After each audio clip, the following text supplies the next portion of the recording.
नोकराला माफ केलंच कसं? अहो इतक्या लवकर माफ करायचं नसतं. तांबडे बाबांनी पापक शालल मध्ये बाबांनी फार सविस्तर चिंतन केलं याविषयी. त्याला कळलं पाहिजे. हा हॅलो,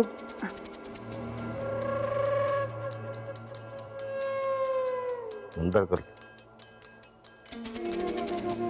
हॅलो मिस्टर होळकर, तुम्ही बोलवलं? तुला बसायला सांगितलं. हा? आम्ही तुला बसायला सांगितलं.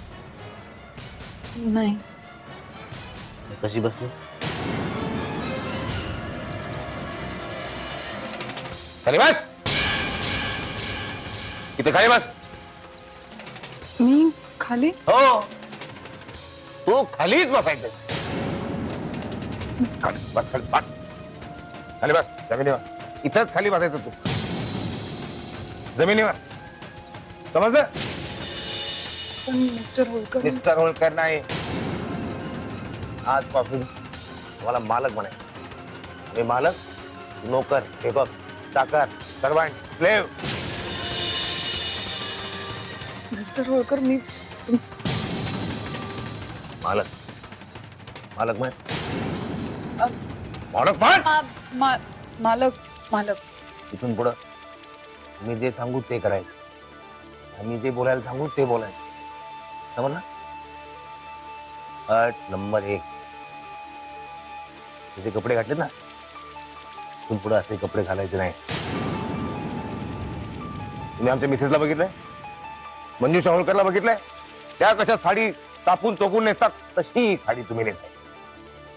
माझ्याकडे तशी साडी नाही. आमच्याकडे खूप आहे. I'll get for you. संख्ये जी, get the clothes, new sari. ठीक आहे? ही अशी साडी मी नेसत नाही. इथून पुढे नेसायची. इथून पुढे नेसायची. गो. आता? आता आज आता ताबडतोब as fast as you can go. Change the sari. Go.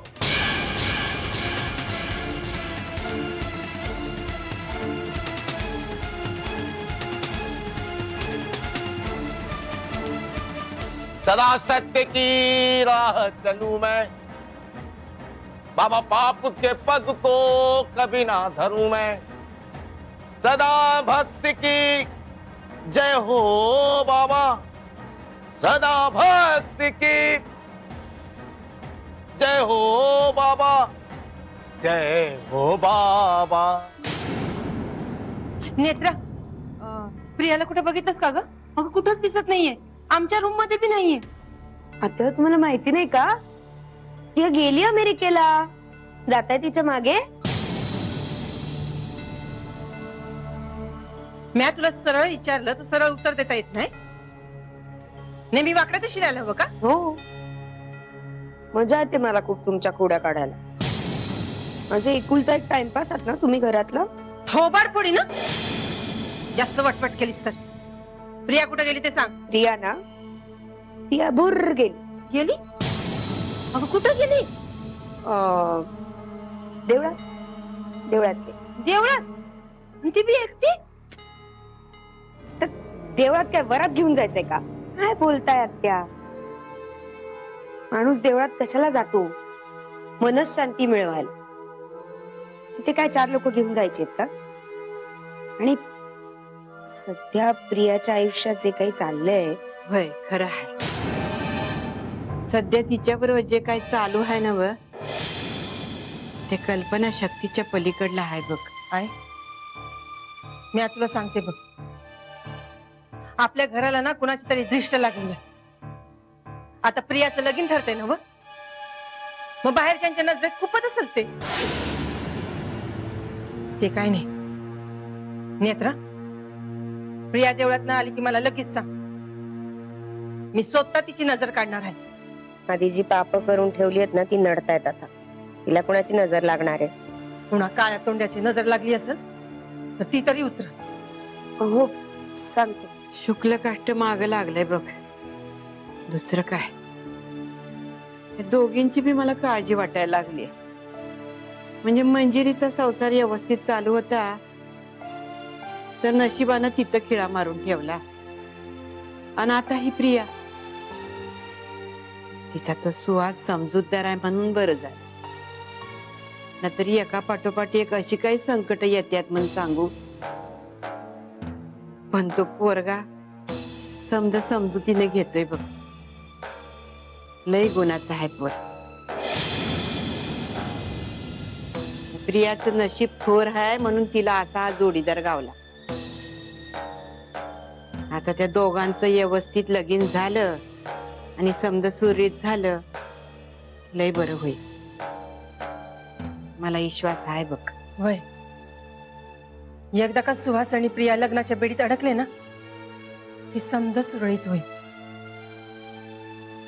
आई अंबे. तिचं सगळं सुरळीत होईल हो.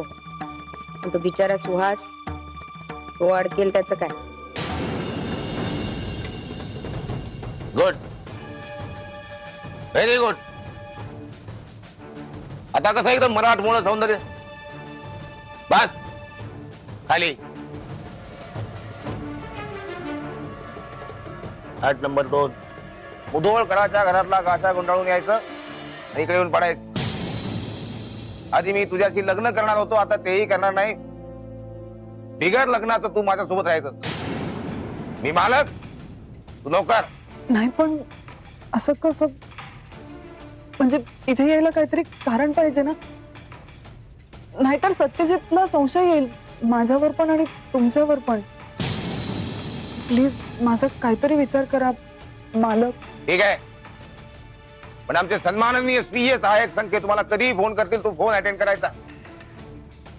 3री रिंग वाजायच्या आत फोन अटेंड करायचा. 4थी रिंग वाजता कामा नाही, नाहीतर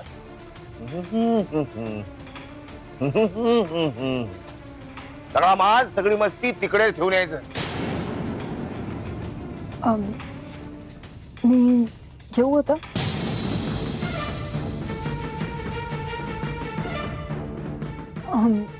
जायच्या आधी मी ही साडी बदलून गेले तर चालेल का? हा? लाज वाटते? नाही नाही, लाज नाही. घरी सगळ्यांना संशय यायला नको ना, म्हणून प्लीज. ओके, तसे आम्ही फार लिबरल आहोत. You can.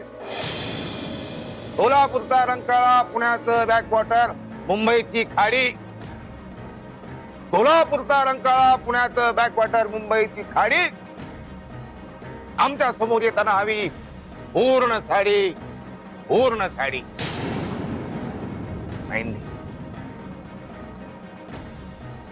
गो.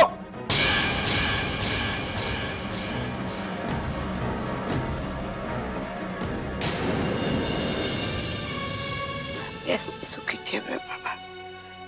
नमस्कार. नमस्कार. कशा आहात आजी? बरी आहे. तू कशी आहेस? बरी आहे मी पण. ऍक्च्युली बाळाला बघायला आले होते. होय. म्हणजे मंजिरीलाही भेटायचंय मला. सत्यजित सांगत होता खूप गोड आहे बाळ. होय, अगदी मंजिरी सारखी दिसते बघ. हा, पण नाक मात्र सत्याचं घेतलं या.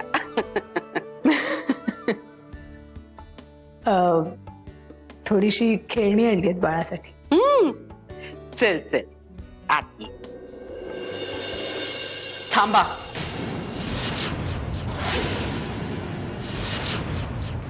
ही जी खेळणी आणली आहेत ना, ती तुमच्याकडेच ठेवा आणि मंजिरीला भेटायची गरज नाही. शाले, आल्या पावली परत जा प्लीज.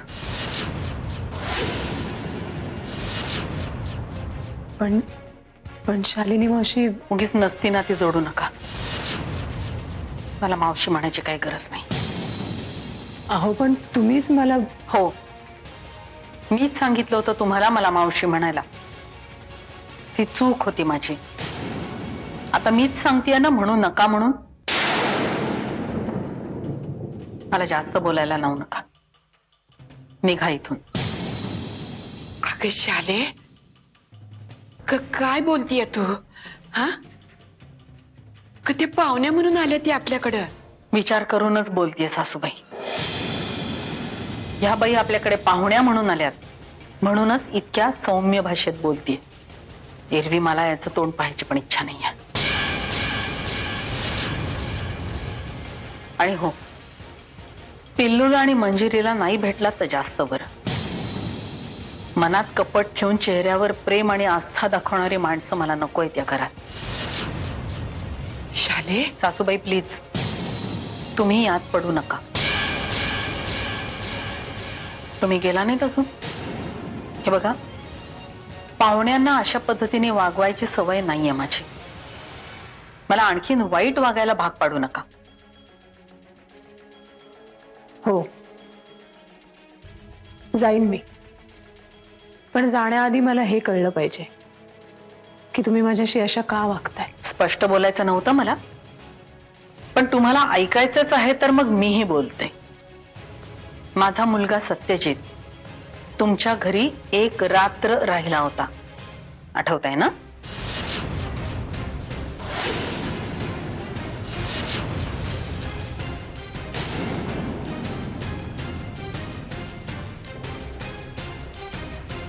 हे बघा मिसेस मुधोळ,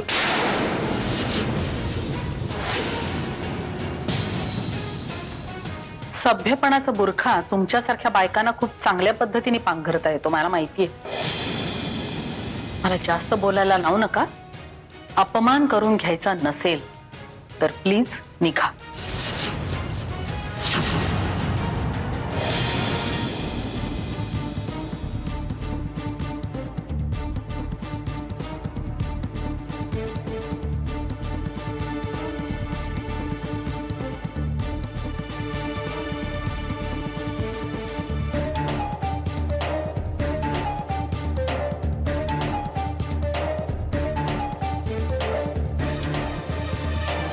शाले, तू हे बराबर वागली नाहीस बघ. हा विषय इथेच संपला सासूबाई.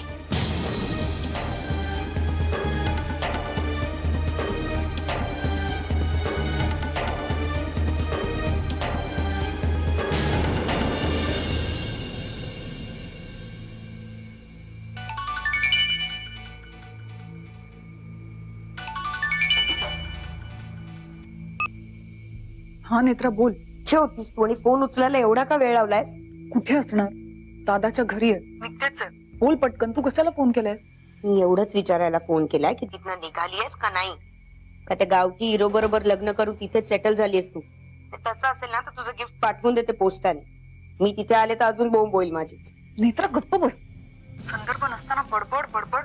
सांगितलं ना नक्की एकदा. फोन ठेव. हॅलो, ऐक जरा. घरी आल्यावर इथल्या सगळ्या बायकांना सांगायचं की तू देवळात गेली होतीस म्हणून, कारण मी तसं सांगितलं. आणि तू येऊन जर वेगळी काही बडबड केलीस ना तर माझी बोंब होईल. कळलं? हा बरं ठीक आहे, कळलं मला. चल ठेवते फोन.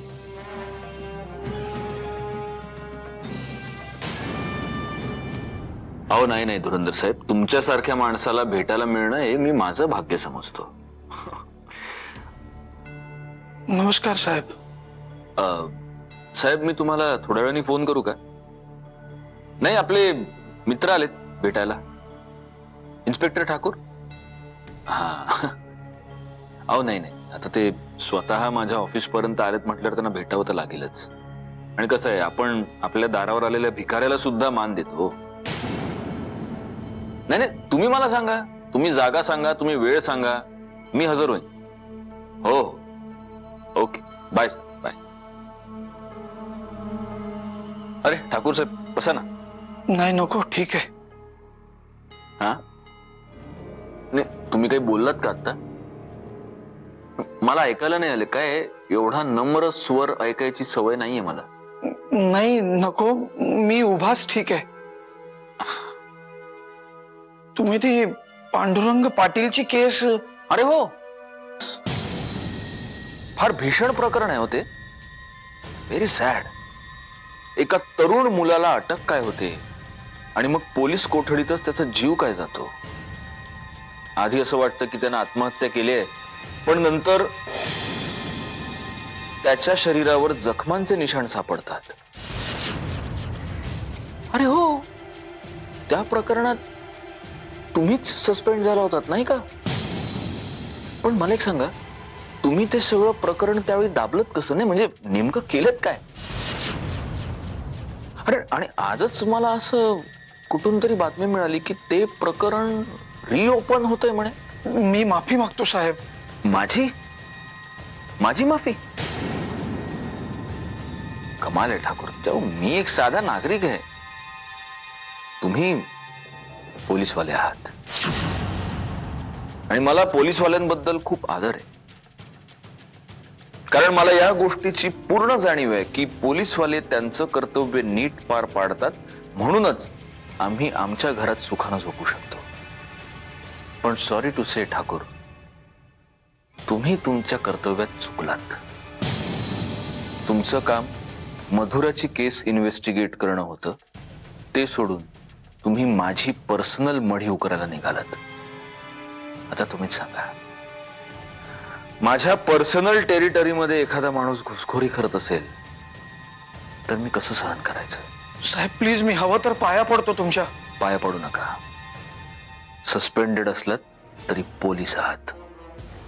साहेब तुम्ही सेटलमेंट केली तर प्रकरण इथेच थांबेल. तुम्ही चहा पिणार का? बसा, मी चहा मागवतो. मुधोळकर हो. माझ्या ऑफिसमध्ये फक्त चहा मिळतो ठाकूर. पिणार? नसाल पिणार तर गुड नाईट.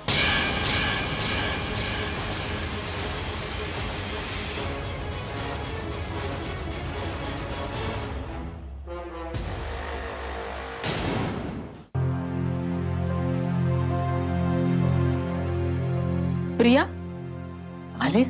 अगं किती वेळ. हं, कुठे होतीस तू? मावशी, मी नेत्राला सांगून गेले होते.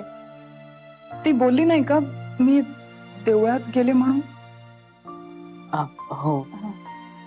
कसं वाटतंय आता? आता ठीक आहे. देवळात थोड्या वेळ बसल्यावर मन थोडं शांत झालं. सध्या घरामध्ये जे काही चाललंय त्या परिस्थितीवरून सगळ्यांनाच मनशांतीची गरज आहे. खरंय. बरं, तू फ्रेश होऊन घे, मी पान घेते. प्रिया, अगं आज सकाळी सुहास आला होता ना, काय म्हणत होता? तो काय म्हणणार, त्याच्या परीने माझी समजूत काढायचा प्रयत्न करत होता. मावशी, त्याचं खरंच खूप प्रेम आहे माझ्यावर. असाच जोडीदार शोधत होते मी तुझ्यासाठी, अनुरूप. मावशी, या एका गोष्टीत मात्र देवानी माझ्या पदरी निराशा नाही टाकली. या काय ग असं बोलतात का? आलेच.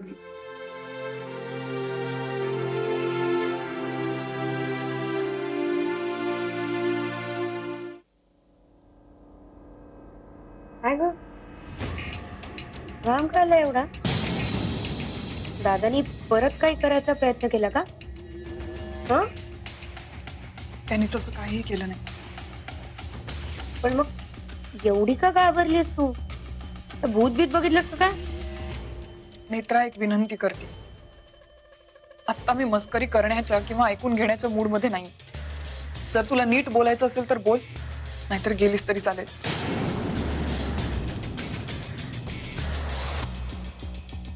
काय बोलला तू?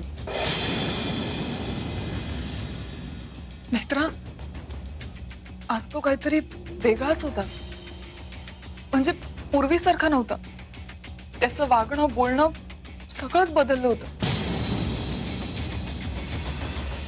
म्हणजे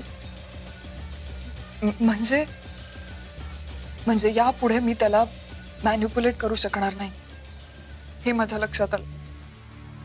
त्याचा नूरच वेगळा होता. नेहमीसारखं गाणं नाही, काही नाही. त्यांनी मला धमकी दिली. या गया असल्या विकृत लोकांच्यातच लहानाची मोठी झालीये. मंजिरी सारखी खुलचट आणि बावळट लोक जेवढी मी बघितली आहेत ना, तेवढीच किंवा त्याच्यापेक्षा जास्ती दादासारखी महाबिलंदर आणि सणकी लोक बघितले. त्याच्या सगळ्या सवयी माहिती आहेत मला. म्हणूनच तुला सावध करत होते मी वेळोवेळी. तेव्हा ऐकलं नाहीस. स्वतःची अक्कल चालवायची सवय आहे ना तुला. नेत्रा, पण आता मी काय करू, सांग ना प्लीज. सांग, मला कळत नाहीये. मी काय सांगू? स्वतःच्या हाताने खड्डा खणून ठेवलायस एवढा मोठा. माती सुद्धा तुलाच टाकावी लागली. सुहास बरोबर लग्न करून अमेरिकेला निघून गेली असतीस, पण तेही नाही. आणि एक गोष्ट लक्षात ठेवते, आता ते दादाला गंडवायचा विचारही करू नकोस. कारण काही कुत्री नुसती भुंकत नाहीत, चावतात सुद्धा. दादा होळकर हा त्याच प्रकारचा रानटी कुत्रा आहे, सोडणार नाही तो. त्यामुळे आता जर काही करायचंच असेल तर सत्यजित दादा किंवा सुहास या दोघांपैकी कोणाला तरी मॅनिप्युलेट करावं लागेल. परत एक